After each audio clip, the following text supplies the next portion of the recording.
Hey, what's going on, everyone? Thanks for tuning into this video. I'm Sam here at Lake Pro Tackle. Guys, these videos are going to be coming out every Tuesday. They're going to be a little more informational to help y'all dissect your lakes, find the right baits, and also some tips and tricks as well in there. But this video today is going to be going over soft plastic baits to help you get more bites, better bites in the fall to winter transition. A lot of the times in the full winter time, I like to throw more finessey baits, and that can include downsizing, lighter line, and all that other stuff. This is going to be on the other end of the spectrum. In the fall time, the fish are feeding up, trying to get ready for winter, and they don't want to expend a lot of energy trying to chase down a small bait fish when they can hunt down one big bait fish and be set for that day. So we're going to be talking about a couple baits. I've got a few picked out here. Guys, all the stuff used in this video and talked about in this video will be linked right below in the description. If you aren't following the channel on YouTube here, make sure you subscribe, turn on the notification bell. We're going to try getting these out every Tuesday,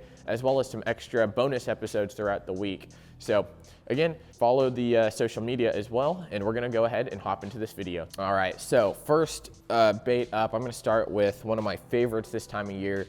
This guy right here is the Zoom Magnum Super Fluke. I'll take it out of the package here. This guy comes in at 7 inches. We've got a few different colors in store, and again, everything's gonna be linked down below. But this 7-inch Super Fluke, it's not a terribly big profile when you compare it to something like the normal Super Fluke, but this guy right here gets a ton of bites for me in the fall time. Absolutely one of the better bait fish imitations that you can use in terms of something like a dying shad. I will Texas rig this, I will drag it on a Carolina rig, I'll flip it around bushes and stuff. This guy just imitates bait fish so well, and I'll even throw it weightless. This has a great gliding action, a great dying bait fish spiral to it. If you have like a little tiny like split shot or little tiny Texas rig weight on it, this guy gets a ton of bites. Now I'll fish this, like I said, around bushes. I'll throw it down the bank, twitching it. I can work it on top kind of like a wake bait. It puts off a bigger presence where those fish, when they see it and they can key in on it, they're like, oh man, I have to go get that meal because it's like a dying shad on the bottom. It's just an easy picking for me to go and get. So we've got a bunch of different colors. This is my favorite here. This is smoked shad. Again, that 7 inches really just pertains to the length. It's kind of like a trick worm where it's long, slender, puts off a good action. That tail, that elongated tail compared to like the regular Super Fluke, that tail kicks a whole lot more, and it looks a lot more like a dying bait fish, a fleeing bait fish, and other stuff of the source there. So that's my number one this time of year. We're gonna go into one of the all-time favorites for a lot of fishermen around the country, and that is gonna be a 6-inch mag draft. So in comparison, when you compare it to that Super Fluke here, that mag draft is shorter, but it's got a bigger build to it. So it looks more like a full, bait fish. This guy here is gonna be in the white back shad. This is a great one around clean water, and I can even fish this around a little stained water as well with that white back. It puts off more of a glowing hue, if you know what I mean. For some dirty water, I'll use a bunch of different colors, but generally in the fall time here, once that water turns over, it's gonna clear up very well. The fish are gonna be able to see for quite a long ways and use their lateral lines to find this bait. So one of the great things about this bait here, it's got a kicking tail on it. So those fish, when that mag draft swims by them in some area, they're going to be able to sense this bait. And one thing that I do like to do to modify this mag draft here is put in like a 3/16 or a 1/4 ounce weight right in the belly near the back half, right behind the hook. I'll super glue that in, and it's going to be a great way to sink this down a little closer to where those fish are at. Now, fish are still suspending, the water temps are still falling, especially here in North Texas. Maybe if you're a little north in the country, a little more east, you're going to have a lot more colder weather. So maybe you want something that gets down there closer to the bottom even more. So you might put in a heavier weight.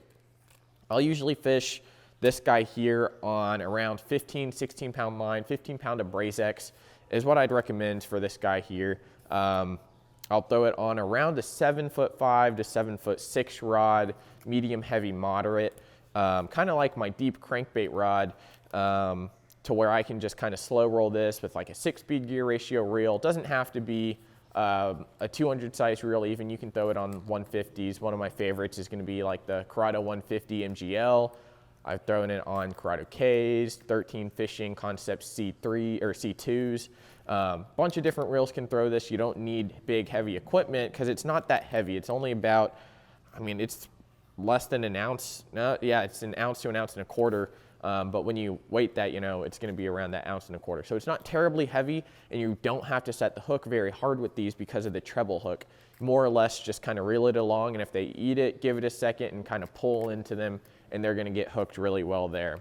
Another thing you can do is upgrade your hook to a little thinner wire hook, and all you have to do is just reel a little bit faster, and it's going to keep them pinned on there. So that's 2 of the 3 baits there. Those are my shad imitations, something that's gonna, if you're around a lot of bait fish, maybe they're up shallow still or suspended, that's gonna be able, those 2 baits there are gonna be what I would throw to catch those shad eaters. Now, next up, this guy right here usually only comes out in the fall, winter time for me. I do love this one this time of year, and really I should throw it all year around because it's a great bait, period. This guy here is the Gary Yamamoto Cowboy. I've got it in black and blue.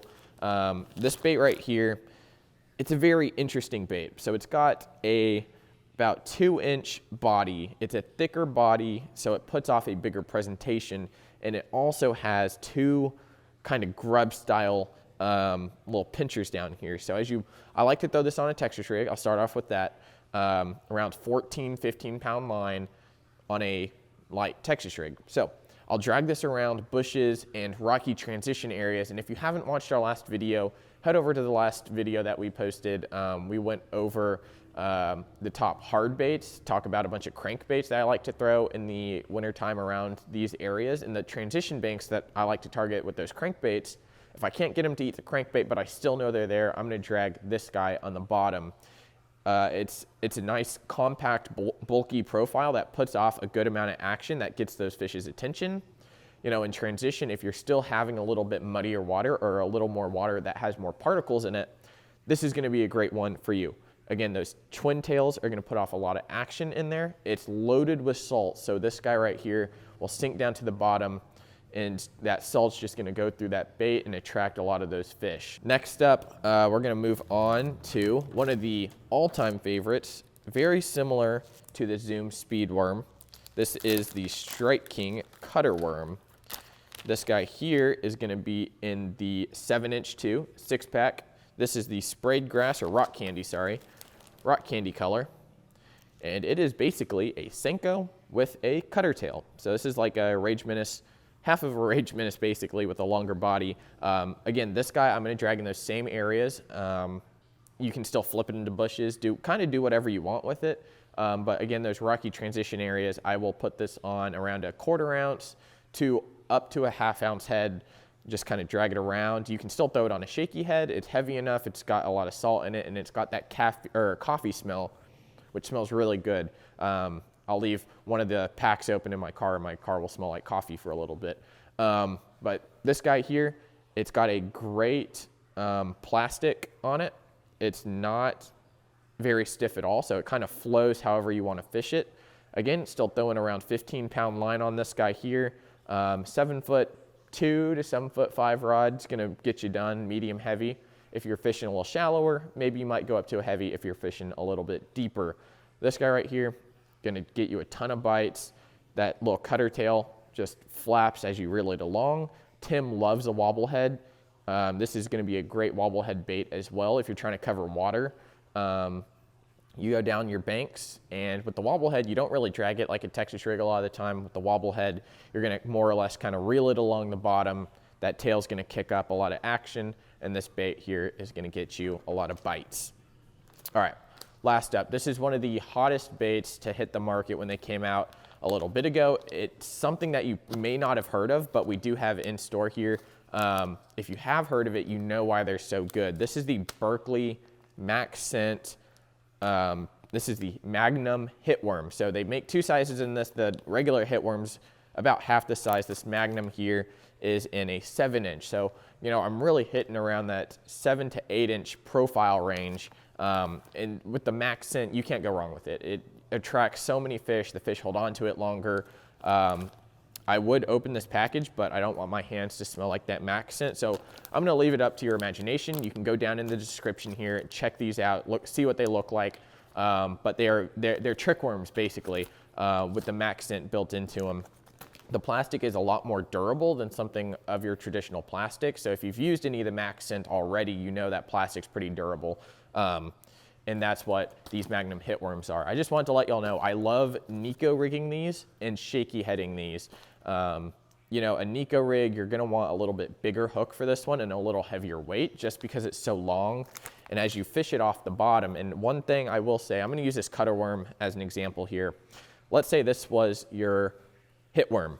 I'm gonna put my hook in around the 30, so if you start at the top and go down 25%, that's about where I'm gonna put my hook. So that way, as that bait, you've got your weight in the bottom, right?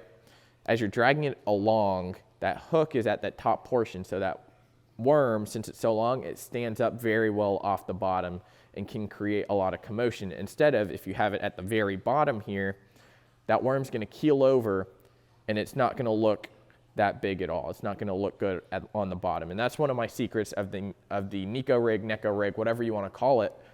I like to put my hook a little bit higher so that worm has a good profile off the bottom so those fish can really find it. A lot of the time those fish don't wanna put their mouths in the rocks. They don't wanna slam the bottom to go get their food. That's why you're looking at fish suspended a lot of the time in the fall here, chasing bait, active bait. Bluegill, great one. You know, crawfish can be a great imitation in the fall time. You just got to get around those fish that actively want to eat those craws, and the craws are very active around the areas that you're fishing. So that kind of wraps up the baits we have there. I hope you enjoyed this video. If you're learning stuff and you feel like giving us a subscribe on the channel, we really appreciate that. Follow us on Instagram, Facebook, and if you have any questions, drop them down in the comment section below. Let me know if you've used any of these baits and if you want me to do any other videos for y'all. But thanks for watching, guys. We'll catch you next time.